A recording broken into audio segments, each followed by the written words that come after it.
Yan, last video po natin kung paano po natin ginawa yung overwrite button. Ngayon po, dito naman po tayo sa may playback. Pwede po tayo mag-save dito ng nagraraning na parled, moving head, para ma-control po natin yung bilis at bagal niya po. Dahil wala pa muna tayong moving head, i-sample ko muna po tong parled. Gagawa po tayo ng RGB.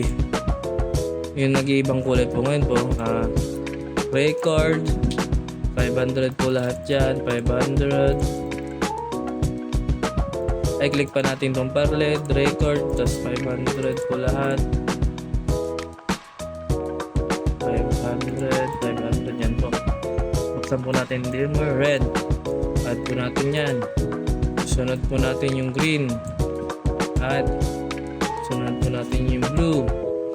Add. Sunod po natin yung white. Add. Yan po. Nakagawa na po tayo ng RGB po.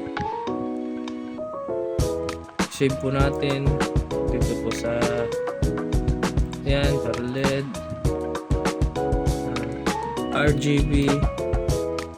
Parled. Save po natin. Save. X po natin. Playback, yan po. Dito po tayo nag-save. Hanapin po natin yung pangalan niya. Ito po, RGB Parled. Yan po, drag po natin siya dito. Drag. Yan po, i-play po natin. Ayun, gumagana po siya. Gusto po natin ng mabilis. Mabibilisan po natin siya.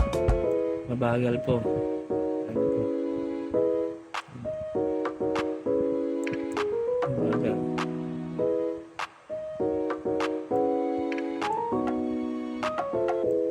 Bagal. Kunwari po, ginagamit po natin yan. Nagasayawan po sila, nag-iibang kulay yung parled. Kung gusto po natin biglang i-full color yung parled, pinutin lang po natin ng overwrite button. Tulad po nito, pinutin ko po itong full color ng parled. O yun po, nag-full color po siya. Pag sayawan na lang po, pwede po natin i-click lang full color, babalik po siya sa RGB. Ganyan po kadali mag-program sa Freestoller.